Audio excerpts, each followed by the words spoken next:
Welcome to the First 40 Sports Show with the Goon Squad. It's Ice Water and yours truly, Puma. We're going to do a March Madness recap. Of course, UConn wins the national championship.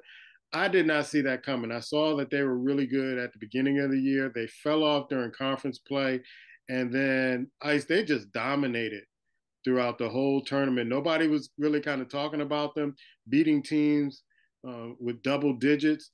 And gotta be proud of those guys at UConn. Coach Hurley, like you said last week, he looked like one of them New Jersey high school teams he was coaching. I mean, those guys were going after teams.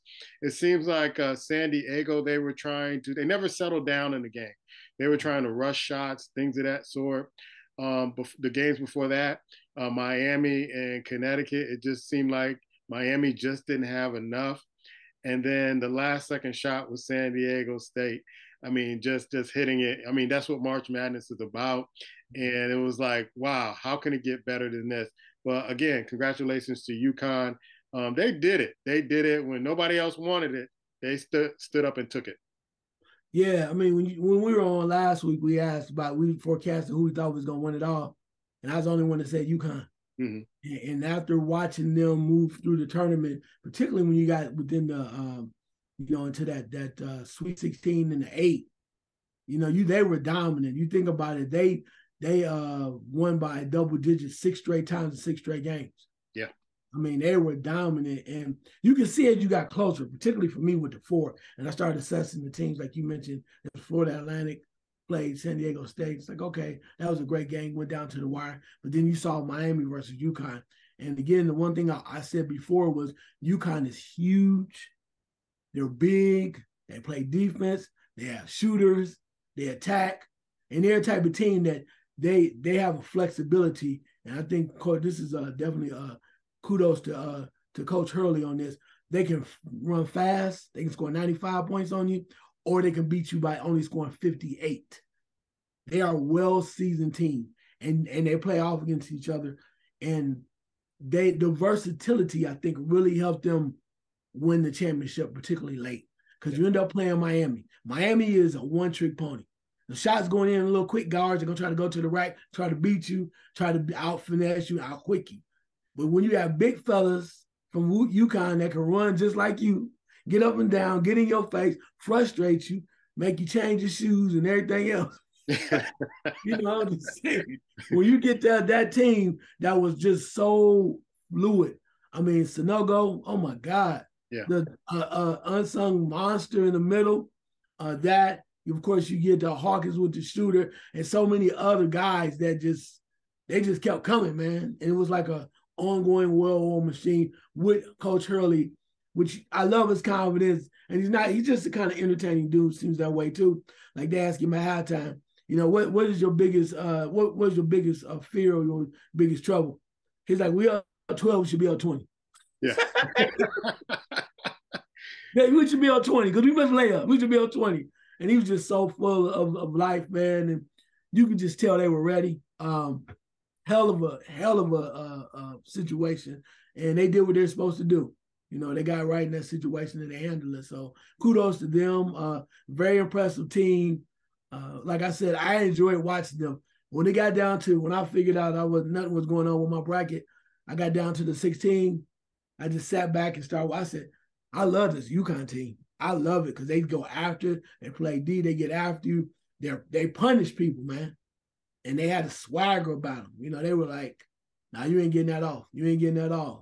And to see them all come together was like, yeah, this is damn good basketball. So, your hats goes off to Florida Atlantics of the world. Miami still needs some more people. I always said that. They're good enough, but they're not good enough to win. Yeah. They need more people. And it might just be what it is. That might just be what they do. San Diego State, kudos to them and what they did. A lot of players, but at the end of the day, UConn reigned king because I think they had the more fluid team. They had a lot more chemistry, and they wanted it. They were about that getting that 5th championship, and that's what they did.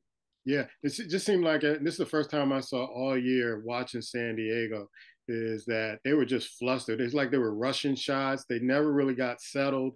And I think both teams were kind of nervous at first, and then UConn settled in and just started, playing their game. And, I just watched San Diego just miss layup after layup after layup. I don't know if they were just intimidated by Sinogo, who was the most outstanding player. He got that award in the tournament. But you just seemed like they just never settled down.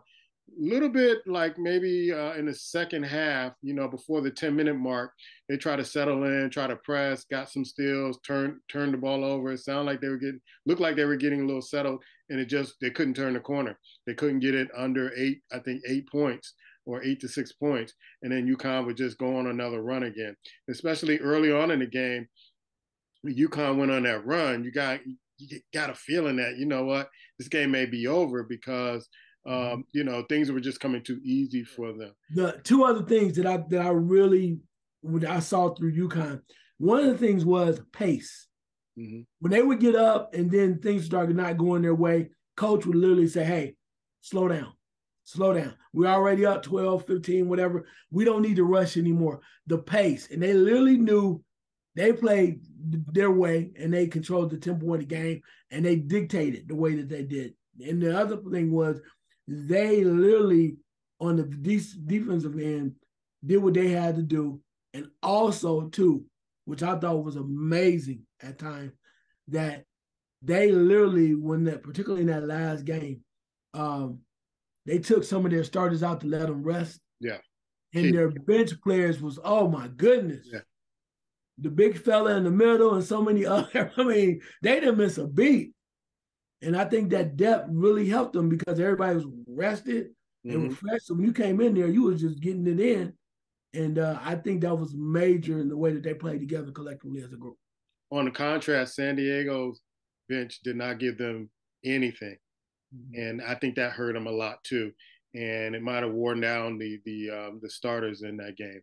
When we go to the women's, and I said this before we got on the air, that South Carolina-Iowa game really left a bad taste in my mouth. And I have to admit, I did not watch the Louisiana-Iowa final because there were a number of things that I saw with the refereeing in the South Carolina-Iowa game. You could not touch Caitlin in that game. They allowed Iowa to do anything they wanted to do.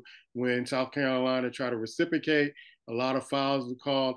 A buddy of mine, a colleague of mine, did point out, and I have to admit, Dawn Stanley was a little bit too quiet on the bench for me, and I couldn't figure out why they couldn't pick up the pick and roll. And then you can't have a player out there unguarded by the three-point line that can't shoot. And, Caitlin just waving a hand at her.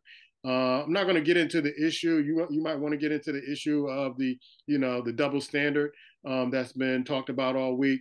But I kind of felt in that game when I watched LSU and what they did to Virginia Tech, I felt like, and I know I'm the conspiracy guy on the show, I felt like it was kind of pointing towards LSU winning the national championship, and the only team that really beat LSU like a drum this year was South Carolina, and they did not want Dawn Stanley in South Carolina.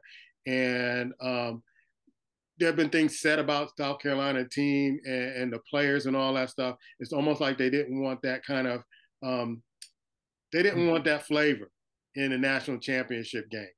Your thoughts, man? Yeah, let me just say this, and I'm gonna get on that topic in a minute, but about all the controversy. But I can see where you can say that about frustration with the officials against South Carolina. But and then everybody talked about Dawn Staley. Well, she got out coached. I don't know about that. I think when you in a basketball game, even though they were as great as they are, sometimes your players just don't respond. They don't play. They don't give you the performance you're looking for. And I think that was the case against Iowa. South Carolina, we know about all of the headliners and the former player of the year and all that too. And Dawn Staley, there could have been a couple of times where late in the game, I probably would have fouled somebody else other than the Clark and whatnot. But if your players don't respond, and sometimes they could be shook. Granted, they let them open and she was waving at the girl like, I dare you to shoot. But when Clark starts coming to life and you doing everything you can to get out there and she busting your ass, sometimes that can wear on you. And one, because you South Carolina, you're undefeated. You beat UConn at UConn this year, something you never done before, and you just been rolling. And all of a sudden, you play against Iowa. I mean, they had some decent players, but you never thought on paper that they would be able to do what they did. Right. And sometimes when you play, anybody that plays sports, you played, you know what it's like. You go, man, what the hell? I mean, can we just turn it on, right? And maybe the switch didn't turn on. That's how I see it. It did not turn on. No girl was, y'all gonna leave me open? And so she doing all, all that. And it's just more frustrating. And Don couldn't turn the switch. And that's how I kind of saw that. I did. I saw it like that. And certain games, we've seen it. Certain teams don't respond. Don't get me started on the men from back in the day. How in the hell did UNLV lose to Duke? Yeah. We still worried about that, and not without talking about some money was was exchanged hands when they beat them by 32 the year before. Yeah. So yeah. That makes you wonder too. But I just think sometimes teams just don't have it, and some teams are a little bit better or they want it more. That's the other thing too. So Caitlin Clark is what it was. She got them through, was feeling all good, and then you saw the game with LSU and Virginia Tech. Virginia Tech played them closer. And I'm going to tell you why I think so, is because I think it was team versus team. And I think when you move to the championship game, which was Iowa versus LSU, a lot of the stuff you talked about, fouls and the referees were really involved too early on both teams. I saw that too. But I think the one thing which was different, and a lot of people didn't like this, was I think collectively the LSU team was better than Iowa. Mm-hmm. Caitlin Clark had 30. She had the most points ever in the NCAA tournament, even more than the men. She had more points, scored more points than even Glenn Rice, when he had that run. But the factor for me was the team LSU was ready. Caitlin Clark had been, doing her thing and bouncing and killing everybody else. But going back to that bench from LSU, the point that you had, what was it? I'm thinking about Jasmine Carson, who had 21 points in the first half, about 6 threes, mm-hmm. and she didn't even score in the last 3 games. They had all that. Yeah, Angel Reese did her thing, but then you have Alexis Morris, LaDejian Williams, so you had a lot of players collectively, and they were like technically saying, you leave us open, we're going to bust your butt. Yeah. And I dare you. So I like their will. I like their attitude. I love their coach as well, because she wild and just crazy, and she and wild as they are. And collectively, I just think they were a better team. And I think they held Clark to 9 to 22 or something like that, which is really an off night for her. She's a hell of a player. And for you to do that, the LSU team defeated Iowa. And you say what you want to, like them or not, but they was ready, bro. They're like, okay, you can get yours and whatever. And now we'll get to the controversy real quickly. All right. Here's my thing. Depending on how you look at it, wherever you say, okay, people try to separate the trash talking, and that's what people roll with who they roll with, right? You back who you like, especially when you're behind a computer. you do that. So here's the thing. I mean, you saw the same thing, in my opinion. You saw two different sides. And I think finally you're starting to see, so whatever it was. And Caitlin Clark was like, look, they beat us. And she's now saying that you can say what you want to about Angel Reese, but I think y'all need to leave that alone, because they beat us. Regardless of all this and whatever you think they saying, they flat out beat us. We could have played better. I'm happy to represent Iowa, all that good stuff. But at the end of the day, she basically said they got in our And I think kudos to her for saying that. Maybe the Angel Reese thing is a little bit over the top. Here's my thing. She said what she said. Okay, now it's time to let it go. You're a champion. You don't have to say nothing else. And I know social media is going to do what they do, and that's fine. And y'all come for me, I'm good for that too. But at this point now, you won fair and square. You proved that you were the dominant team on that day. Let it go. You proved the point. Whatever you want to say, and you did what you did with okay, some people lost their minds over it. But hey, everybody was out there talking trash. At least Clark was, girl was talking trash. And she knew, hey, That's part of it. So we're gonna move on, get ready. And the ladies, I know Clark is letting it go. She's like, all right, we lost. I did what I did, they did what they did. I hope LSU can do the same thing because they should be more classy, should be classy about it. You won, you got to talk a little trash, but don't keep harping about it. There's no need. The fact that you won is enough. And not only did you win, you won in dominant fashion against one of the greatest scorers in women's basketball history. That's all you got to say.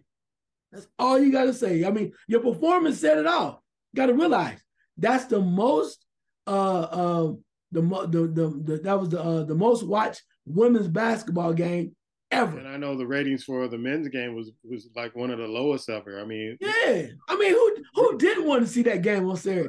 Right. I mean, you know, Sunday. Who didn't want to see that game? I mean, what? I mean, I was driving and I tried to pull over so I could see the rest of it because it was just that it was on fire, man. It was a great matchup, and I think it did a hell of a job in promoting women's basketball.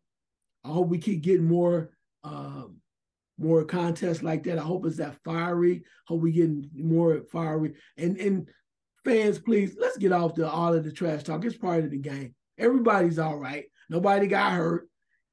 Both a lot of teams were talking trash.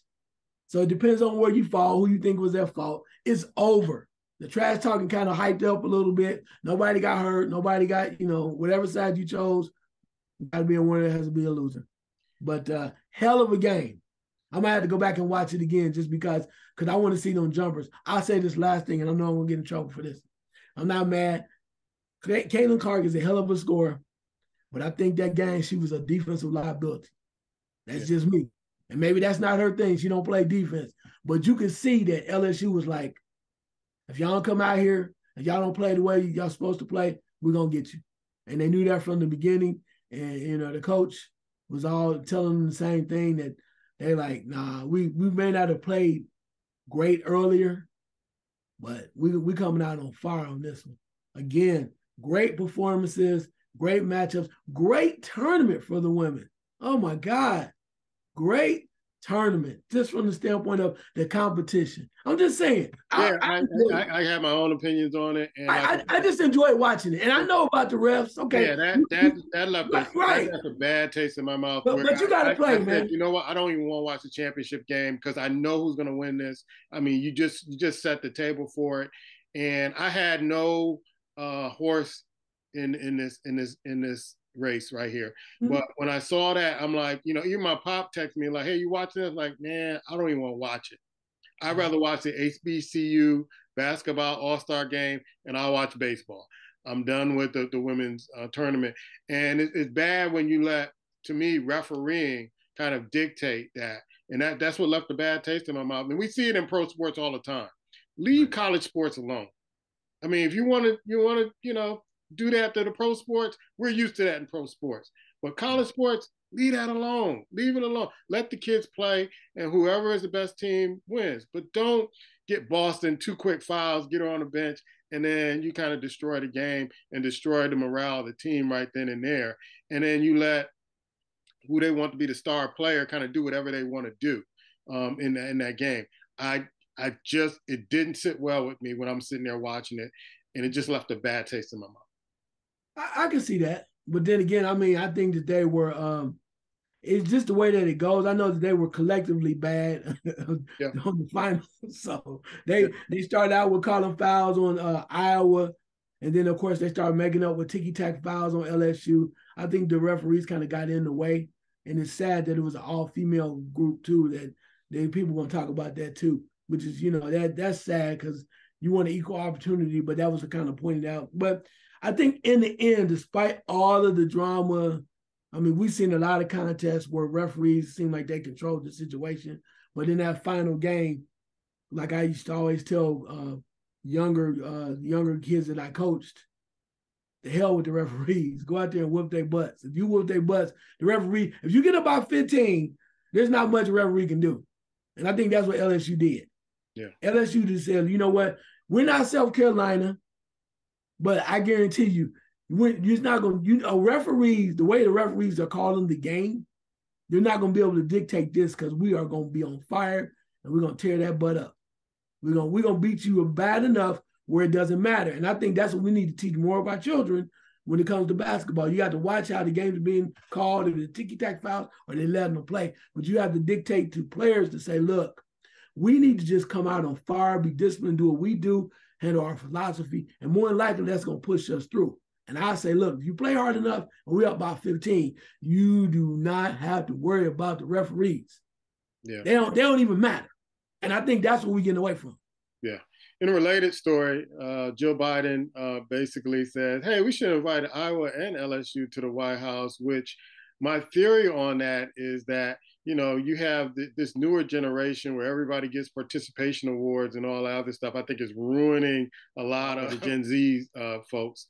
And my thing is also, I think she was trying to play a political move with the Iowa caucus and kind of the presidential race and trying to kind of sweeten the pot for folks in Iowa. Like, we're not ignoring you. We want to involve you in and celebrate your basketball team and celebrate you. And I kind of felt like that backfired. I know it backfired a lot. And some of the LSU team said, you know what, this is a joke. We'll go see the Obamas instead of coming to the White House. Your thoughts on that? Yeah, I mean, I was a little surprised, but I understand why the first lady's trying to be politically correct. I get that. I mean, you're trying to play for some votes. But the one thing I say kudos to a couple of folks. One, LSU fans were hot as hell, hot as fish grease. Cause like, oh, you ain't never heard that before. How the hell they gonna bring them over here? So you know that wasn't gonna ever change. They're gonna have an attitude about that anyway. But kudos to Iowa and Caitlin Clark. She's like, nah, we don't belong there. That's their thing. And I'm like, say what you want to. You don't like her. She was like, look, nah, we ain't going there. They said we can invite her to come out to Iowa. We want to spend some time out to the facility. We'll see you. But nah, they want fair and square. We do not deserve to be there. We don't deserve to be there. We didn't win. And she was quick to say, hell no. Nah. Appreciate the invite, but we ain't going there. Right. Deserve it. Those are for the champions. And she was like, you want to come to Iowa? We show you around, feed you, give you a meal, give you all the hospitality you want, but we're not coming to Washington. If we won, yeah, but we didn't win it. So kudos to her. So she silenced all that stuff. I mean, thank you, First Lady, but hell no. Forget the participation awards. I mean, she's like, no, we didn't win. What we celebrating? When have you ever got anything just playing a good game? That's what the girl said. We ain't won nothing. What we gonna be? Oh, I'm smiling with you. Nah, we ain't win. That's like, and we're going to the NBA now. That's like giving the Philadelphia 76ers, you know, a participation award when they play the Portland Trailblazers or the Lakers or all that going 7 games. It doesn't work that way. I don't know what possessed her to say that. Anywho, I'm going to have to apologize to Laker fans because the Lakers are in number 7 spot. I never thought they would get even close to getting to the playoffs. So Laker fans, I apologize. LeBron, I apologize. Unless some miraculous thing happens, you guys are in the playoffs. There's a few games left. Milwaukee's already in, followed by Boston, Philly, Cleveland, New York already clinched. So Brooklyn, Miami, Atlanta, Toronto, and Chicago, they're trying to play their ass off to get into the playoffs, at least in the play-in. In the West, you got Denver, Memphis, Sacramento, Phoenix, Golden State at the number 5 spot. The Clippers, I think, are just hanging on to that number 6 spot. You have the Lakers at number 7, New Orleans at number 8. You have Minnesota, OKC in that number 10 spot. Give me your eye test. Yeah, we're not even going to talk about the ones that's basically in there, the top 5, because that's a waste of time. We already know what's going on there. Everybody's secure. I'm looking in the East. I'm looking at Brooklyn at 6, which is amazing, despite what they lost and what they went through, particularly when you got Dallas over there with the great Kyrie Irving and how they just imploded, and they're like below 500 and not going to make it. So, you know, I mean, they might barely scrape in, but they have a 6% chance to make it. Yeah. So, and then again, impressed by Miami fighting through at 7. Atlanta, despite the changes, 8. But the 2 teams I'm excited about. We'll see what happens. See what happens between them. In the East is Toronto and Chicago. Mm-hmm. I think they can cause a problem. Yes. I mean, if you play Milwaukee, yeah, that's going to be a little rough. But there's any way they can kind of move up a little bit, get past Atlanta or something like that. You know, you might look around at, you know, like a Philadelphia or somebody. You might be turning your head a little bit because you be like, I don't know if I want to see them because I love Toronto and Chicago. Without balls, it might be a little harder task, but I like the way Toronto's going, so we'll see what happens there. But in the West, I mean, I tried to tell you about Bron, man. You was telling me, I thought they was dead.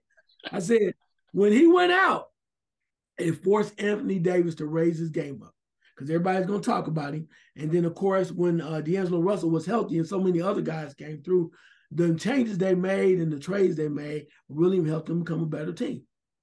You know, and now LeBron's back. It's like, man, okay, I don't know if we're going to win it, but we damn sure can make the playoffs. And I think that's what they're doing. So, I mean, kudos to them for that because they still have pride. I'm not saying they're going to win it all, but if they did make the playoffs, everybody would have been like talking all kind of stuff. So kudos to them on that. New Orleans at 8, it's like, wow, okay, that's still surprising considering what has all happened, transpired there and not getting all of the efforts they want from some of the trades that they made in the offseason. Minnesota at 9, definitely interested with that too. So that, but I'm really loving OKC, you got to get in, bro. You at 10, Dallas at 11. Come on, OKC. I need you in. Just to play one game or whatever. Because I think if they make it, or even if they're in a playoff game, it's going to playing game, it's going to make for a lot of positive energy in the organization. And hopefully energy that makes them say, hey, we got a pretty good daggone nucleus. We're not going to do a lot of changes. We're going to wait for the big fella to come in next year. And damn it, y'all need to watch out. I think that's what I'm looking for from them because so many times you get desperate, you make radical changes and it mess up the franchise. Y'all are in a good place right now. Nobody expecting much anything. Look at Sacramento, okay? Just be cool, and just play this out similar to what Phoenix did the year that they got eliminated because they tried to get in the bubble. That last game, Monty Williams said next year we're going to be on fire. So OKC, do me a favor. Everybody just calm down. Front office, calm down. Let's get the big fella in the mix. And let's go to work. Kevin, I saw a quote where they're talking to Kevin Durant about OKC. He's like, man, they got about 4 or 5 dudes at 6'7", 6'8" that can handle the rock. He said, damn, I wish I had that when I was there. Yeah, and they seem to be in a good position, Phoenix. And in Dallas, I think the Kyrie Irving experiment is whether they make the play-in or not, that experiment is over. They're a much better team. Without him, they're 7-3 in their last 10. And I don't think anybody anticipated that Dallas would sink this low, adding Kyrie Irving in. And it just goes to show you that every team that Kyrie kind of been a part of, it's almost like he sets the organization on fire, and the organization is not that good. Even though usually he plays a few games and then he's out, he's been playing. He's been in there. It's just the chemistry is just messed up with Dallas at this particular time. Luka doesn't even look the same. I don't know if he's playing hurt or he's kind of just really stepping back for Kyrie to get his game going. But that team chemistry has been destroyed since Kyrie has been on that team. I can see that. And I know that I read an article today about how no matter where he goes, he finds a way to mess it up. But I also blame some of the front offices. The guy says, man, he's a hell of a player, and he's a cancer to your team. He said, but one of the gym members says, if he became available, I get him tomorrow. Because he's that guy. However, but my thing with that is, Kyrie has shown you over the last 5, 6 years, whatever, when he's made all these moves, who he is. If you want him to be a leader, he's probably not going to be your guy. Right. But if you have other people that you can surround him with and he can just do enough to get in there, then I think that's how you go. Even though he has superstar talent. No doubt. But if you know that going in, why would you put him in a position where you throw all your eggs in the basket like he's going to lead you somewhere? Right. He is who he is. I mean, it's like you bring back in the day, Bob McAdoo come off the bench for the Lakers, and all he's going to do is come in and shoot. when he was on.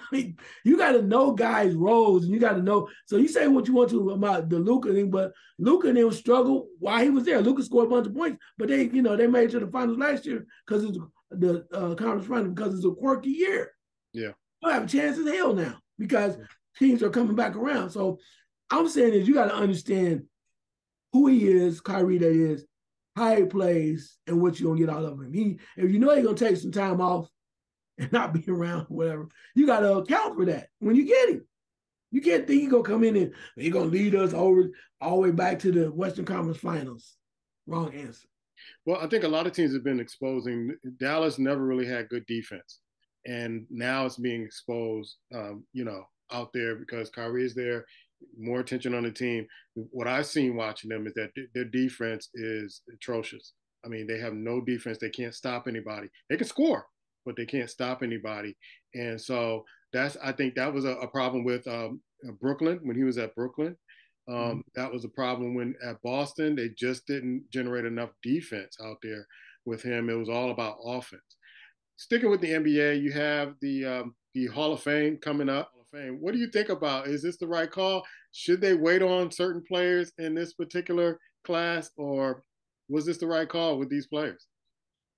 I mean, the way that the NBA has been going about picking and selecting some of these players lately, I don't know. I mean, I think they're worthy. As far as the timeliness of it, I'm not sure. Because then you say that, then you have to come back around and say, who's more worthy to get in, right? You got to go back and you got to replace them. So it's a European invasion. People with the flavor, with Tony Parker, Nowitzki, and Nowinski, and then also Paul Gasol. So, I mean, are they worthy? I mean, yeah, they are. I mean, depends on the arguments are. It's just a more laxed approach to letting players into the hall now, as it was before. So I'm not really bothered by it. I mean, D Wade, did he have an all-star career? He did at times, but I mean, it's okay. It's not like you go, because somebody again was going to ask you, if you take two guys out, who replaces them? Yeah. And off the top of my head, I can't even fathom anybody that I say that deserves to get in like that too. And Coach Pop has been around for a long time. And then Becky Hammond. Becky Hammond being inducted. Won in a very unconventional way and did it his way. And that was impressive. And Becky Hammond, I mean, like you said, Becky Hammond has done a lot for basketball and shown you too. One thing I like about her too, and even I know you and Mark, you and Black don't like this, is the fact that she had to go somewhere else to prove what she's worth. Yeah. And everybody wants her to be the first one in the NBA, and that's great and all, but I like the fact that she's like, you know what? I'm not even impressed about it. I mean, you want me to make history and all, but I'm going to where the money's right and also where I want to be a champion. And I can prove my skill set and maybe down the line. But I'm not going to be opposed to taking this money and showing y'all what it is. So that's the fans and the media that wanted her to be first so she can take over this. But the thing is, though, if she's not going to be successful in this situation, not set up to be successful, she's just going to be the first. And I think the situation has to be right. So I was ecstatic when she went out to Las Vegas and took that job and really just showed. Yeah, and that's what I'm saying. That to me, that speaks more volumes than you going to somewhere like taking over the brand new Seattle franchise when they open it up, and then you struggle for 5 years because the situation is not conducive to what you're doing, right? And she's shown right now that you can go to a game, WNBA, and take it over. And she's done that with the players. And now you got Candace Park out there too. Oh my God. Ooh, this might be back to back. But just that premise of it's long, right? Yeah. So she's a hell of a coach, and I like her. She's just really low key, and she's not pressed about nothing. When they said no, San Antonio, she's like, no problem. I'm gonna go ahead and get this money because I know they want me. And she went over and got their money, and everybody's cool. She's not saying, "Oh my God, this is my dream to be." No, she's like, "My dream is get this money, get this money, and still prove I'm capable of winning." And I like that about her. While other people wanted what they wanted for her, she's like, "This is what makes sense for me. I'm not begging anybody for anybody. I've had a hell of an experience so far at the NBA level. So now I'm gonna go over here, and I'm good. They've never called me, I'm still good. I'm glad she had the opportunity to do that. So, yeah, made a great move. Yeah, not the greatest of classes, if you will, but it's okay. It's okay. Yeah. Yeah. Yeah. Let's move to Major League Baseball. Of course, last week was opening day, and there was a lot of things that happened in baseball. But it seemed like the usual suspects. Tampa, it always comes out really kind of hot. Tampa, Toronto, not so much. The Yankees lost a couple, but it's going to be Tampa and the Yankees and Baltimore, and these positions will change over time. I know it's too early to talk about, who's going to win the World Series and all that other stuff. But what are some of the things that you're seeing in baseball? I know they have the rules changes with the clock, things of that sort. I'm kind of now you can't really kind of go get a beer and come back and the batter's still there. The batter's about getting warmed up. And I think one of the players in San Diego got called out because he was taking too much time. So it's going to take some adjustment. But what I'm seeing also, before you give your report, is stolen bases have gone up. And I guess they're saying the fans are liking the action in the game where the bases are bigger, the stolen bases, the rates are going up. And teams are doing this, really kind of taking advantage of the new rules changes. Well, that's what you want. I mean, nobody likes a slow game of anything. I mean, and people don't like it because they put the clock in when I love it. Because I don't know how many times I was, when I pitched even Little League, I hated to wait. I was hot. I wanted to get you out of there. And people adjusted their gloves and, checking the dirt on his pants and, getting a drink. And I mean, no, man, come on. This game is quick. It already takes too long. Okay. Yeah. We got 162 games. Okay. Too many damn games already. So we got to keep waiting on your 1-0 pitch. Farmer just adjusts his hat. And, I think he's going to take a restroom break, be back in 4 minutes. I mean, dude, come on. Let's move along. So I like the changes. I also love the speed. You're talking about stolen bases. Back in the day, when you think of the Lou Brock of the day, Ozzie Smith, just guys, Ricky Henderson's, what have you, speed, man. You love that because it's ongoing. Don't really miss need of all the home runs. I'm starting to like the way that things are kind of picking up and speeding up. That's how baseball should be played. The dynamic plays, not these yawn fested that we've been accustomed to lately. They need to get more people involved. I mean, the World Series still pops off. The World Baseball Classic, as you said before, is amazing too. And that really adds some energy too because people are starting to watch. But when you mentioned Tampa Bay jumping off real quick, they always do that. We'll see how far they run with that. I'm interested to see how far they last. Texas has been playing pretty good early. They spent enough money. It's time to get paid, get some dividends paid on the investments they put in. Doing pretty well early on. The one team I hope does real well, and I don't have a horse in the race, but I just want them because I want to see my guy. I want them LA Angels to come on, bro. I need to see them in the postseason because I love my man, Ohtani. That is right now my favorite baseball player.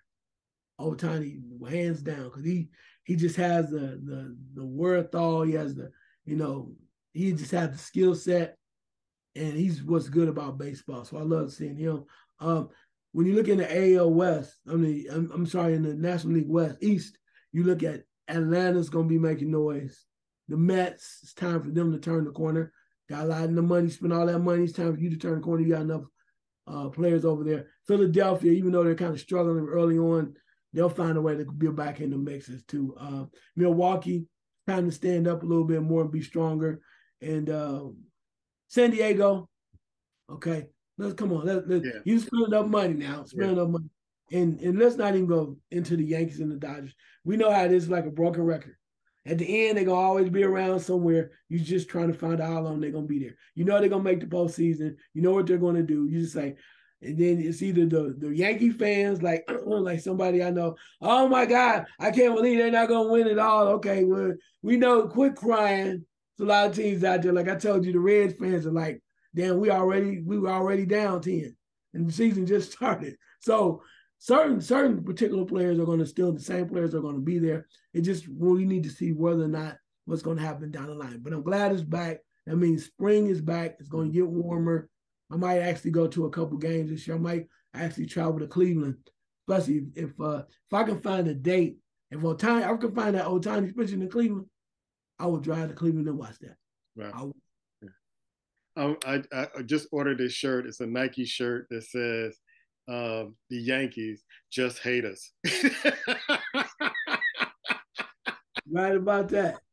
Just hate us. I'm gonna wear it right in the smack in the middle of the baseball season when everything's going right. Just hate us. I know you hate us. Just hate us. Yeah, well, I mean, you are entitled to that, and that's okay. And I probably won't show up that show. No,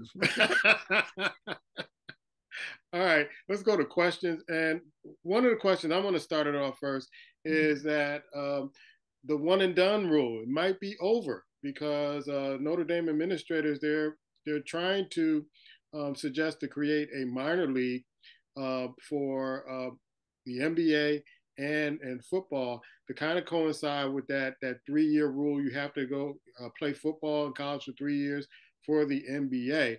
I wanted to get your thoughts on that.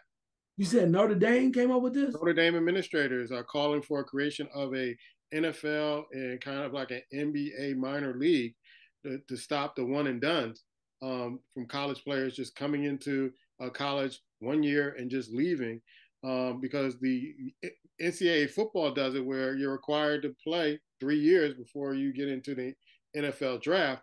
And they're really trying to push this NBA kind of minor league so that players, I know that, there are players like LeBron and Kobe when they were like 18, 19, stepped into the league.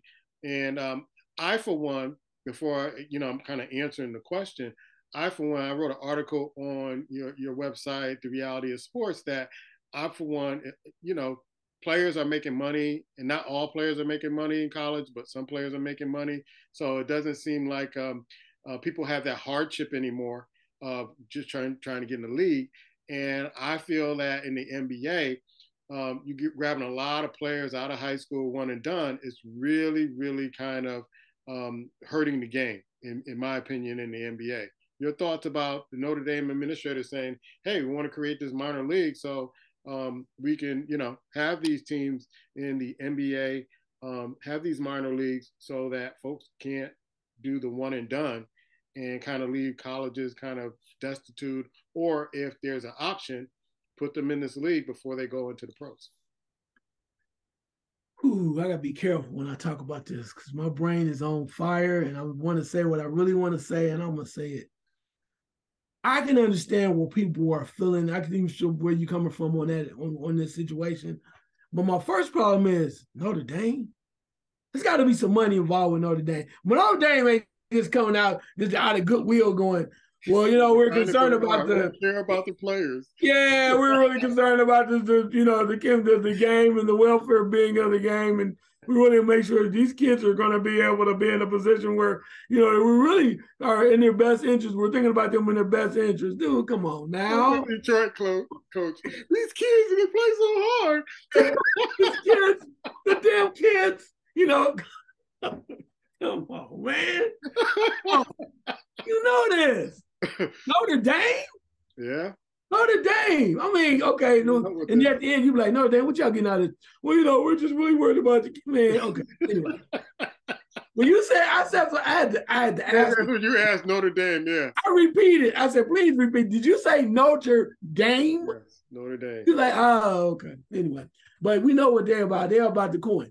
They are about the coin. That's why they won't join any conference when it comes to football, because they don't have to, because they want all the money. And until these super conferences come together and they still can make enough coin by themselves compared to other conferences, they're going to stay that way. They're going to stay independent. But once everything goes crazy, then they are a very attractive candidate for places like the Big Ten and others. They may not be as competitive, but they will get that. They'll get a big ticket of money. But getting back to the point, I understand about the one and dones, and I understand about wanting to, particularly in football, change the plight of shortening the time that kids can go. And is it their right, or should, if they are guys ready, a la the Marcus Duprees of the world, should you be able to go? I can see that. But let's get back to the reality of it, man. talking to somebody about this today. And the simple plain fact is these are businesses, okay? They don't owe these athletes anything. They do not. Just because you think it's right, oh, I should be able to go one, maybe you should. But now with the one and done, if you don't like one and done, there are so many other options. The G League, you can go overseas. You got teams, you got the retail places, for instance, like the shoe companies that will pay you mega millions, at least a couple $1,000,000 just to train for a year. So there's a lot of outlets if you don't want to do it, okay? And then don't get me started about the NFL. It is the Billionaires Boys Club. How many times do I have to tell you this? They're not changing the rules for any of y'all. I asked Maurice Claret. He tried to sue the league so he could get an opportunity. And he had Jim Brown with him. They're like, man, don't give it. This is ours. We make our own rules. We do what we have to do to protect our shield. That's what they do. The same way with the NBA. That's what they're doing. So my point of it is like this is there's so many other things that you can do to get money now, particularly also too, while, and I'll say this about the basketball situation. Well, if one and done is hurting the college basketball season in the game. Is it? No, it's not. Really? Really? Yes. Did you enjoy the tournament this year? Florida Atlantic? Yeah. I'm just saying. So my point with that is, though, too, look at it this way. Get off this very quickly. Once the NIL opened the door, the NCAA got to remove. A lot of these cats and a lot of these young ladies, they making money now. So why would you not want to go to college? If I'm a basketball player and I'm so worried about one and done, maybe I'm not good enough to go to the NBA, but I want to go to the G League when I can make more money on the NIL now? You're crazy as heck, man. Why wouldn't you go to school if it's 1 year, 2 years? That's where the money is now. Now you can make your own licenses. You can get all kind of cars you want. But I'm going to go to the G League and get less money. See, the NCAA, I should get off this real quick. The NCAA is aware that times are changing. Yes. They have a new president who's a politician and understands how the world is changing. And in order for them not to implode and be destroyed and removed and from the party, they got to change. And they're changing very quickly to whatever they need to do just to still be in the party. Because the schools clearly can come up and say, hey, we can do this by ourselves. We don't even need you. We can get a couple lawyers and they can guide us because the tournament is ours anyway. You call it the NCAA tournament, but March Madness are the schools collectively. So with all that being said, all I'm saying to you is until they decide to make a difference, it's going to probably be status quo. I don't think anybody's been hurt. There's too many different avenues to make money now. Too many. At the time, there was a time where, they wouldn't let you in, one and done, and nobody else can leave, or even with football. Football is a little different. But basketball, it's too many loopholes to make money. You get people getting paid that's not even good enough to play.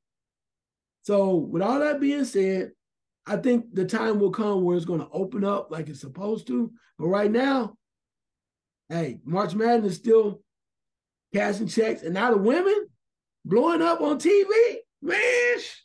And ask Caitlin Clark and your girl, Miss Angel, how they feel, because they about to get paid too. The ones that you think Caitlin, imagine how much money Caitlin Clark is going to make in the offseason, bro. Yeah. I do see it as a money grab to probably challenge the G League. The colleges will put a minor league in, because I didn't know this until recently that Isaiah Thomas, before it was called the G League, he owned most of the teams that were playing in the NBA minor leagues. And then with the coach, and they said that's a conflict of interest. Either you're going to coach, you'll run this league, and it turned it over. And the NBA liked it so much, they bought them. They came in and took it over and made it the G League. So I can see where college sports now is saying, you know what, we need to get in here, because there are only a certain amount of folks that can play in the NBA or in the NFL. And if we create our own leagues, like a minor league, then we can still get money. We get money in college, we can get money in these minor leagues also. And so I just see it as a money grab and a way to kind of They know they're losing certain things with the one and dones and all this other stuff, and they're trying to recoup and grab more money before they go into the bigger leagues. I can see what you're saying, but again, you're gonna need an independent commission because Yes. you said the bad words, Notre Dame. Anything associated with Notre Dame trying to run anything ain't gonna work. Because these schools are like, I can't stand them. You think they're gonna concede to Notre Dame? Right. They're gonna have to get a pseudo somebody to present the idea and they can be in the background. Hey, and nobody, a lot of schools that are not filling Notre Dame for a lot of reasons. And most of it is financial. So you put their name on it, more likely it's not gonna work. Yeah. Your question, man. I know you feel a certain kind of way about the women's game and whatnot too, but were you surprised by the amount of attention that it received? Because all with the tournament near the end, I mean, we've had some hellified games, UConn losing, and the tournament overall. Were you surprised by the magnitude of attention that was paid to it? No, because they created the drama of the undefeated team in the Final Four getting beat. They created the drama with the the trash talking and how let's be honest. When you have a white player playing on a level that she's playing on, where you usually see African American players playing on that level, it creates some excitement. Because she was kind of like the Larry Bird of the whole tournament. So it created more attention, more excitement. And I think the men's game kind of helped out because some of the folks or teams you thought were going to be there got taken out. So that might have taken out some of the interest of people who were picking teams to go to the Final Four and go into the championship. Not to take anything away from UConn and San Diego and Florida Atlantic and Miami. Those weren't the teams that people paid their tickets to go see in the Final Four. So I think that helped out a little bit. You had an undefeated team in the women's tournament. Who would take them down? And it created all this drama. And then we're still talking about it after the game is over. There's still drama behind it. And so I think it elevated. It was like it was like a perfect storm. It elevated the women's game, where the women's game became the most watched women's tournament ever because of the high drama that was associated with the coaches, with the players, with the situation. Will South Carolina be, an undefeated team winning a national championship? It was just the perfect storm. So I'm not surprised with it. It's just that I felt that the refs got in the way of it, and a lot of it. Your thoughts? No, I get it. I mean, I think that a lot of it was like total chaos, right? Because I picked South Carolina to win it all, and when they didn't, or it got to a point where here's Caitlin, a la Miss Larry Bird coming there doing what she did, and then like when Magic played against Bird in the finals, and he got taken down, and then I think that the chaos really added to, like you said, the luster of everything that was going on, and then people go, well, they did talk a lot of trash talk back in the day, but they did it quietly or whatever. But trash talk was going on, but it's more this social media where everybody's losing their mind because what was said. The player like Caitlin Clark was just walked away like, I ain't no big deal. It's what it was. We lost and they was talking, we was talking, and I did my thing and they did their thing. So, but I found it ironic though. I was telling somebody that they act like certain people, because they're superstars like from back in the day, would never do anything like that, right? They might say a little something. Everybody said Larry Bird was one of the worst trash talkers ever. But there's certain other guys you see in the mindset that you never think will say anything, like a Magic Johnson, just a nice guy. But what you don't realize is in the national championship game, you go back and watch it, when they came down and the guy tried to take a charge, Magic dunked on the guy. He fell down and Magic pointed at him. Like, what the hell are you doing? So everybody does it. A lot of people do it. And it just hypes up. You just have to know how to control it and not be in people's faces. There's a certain way to trash talk, get your point across by blowing on your head, whatever you got to do by looking at people, doing what you got to do for the moment, and then move on. And I think right now, what we need to do with this, the game has so much hype, so amazing, people still talking about it. Move on. There's no reason to, but that's social media. they linger, which is why I'm really not involved on that level. That it's time to just let it go and recognize that it was a lot of hype. Most watched game ever in women's basketball. Had a great opportunity to watch one of the best scores ever. Let's enjoy it for what it was. Yeah. Last second shot, man. All I'm gonna say, even though I came up short in the bracket challenge that we had this year, that's okay because I was able to, once I knew I was done. Congratulations, Black Thor. You know you anyway. Congratulations. I'm gonna say that. But I was gonna say something else, but I'm not. But losing, and no excuses, well, you lose, you lose.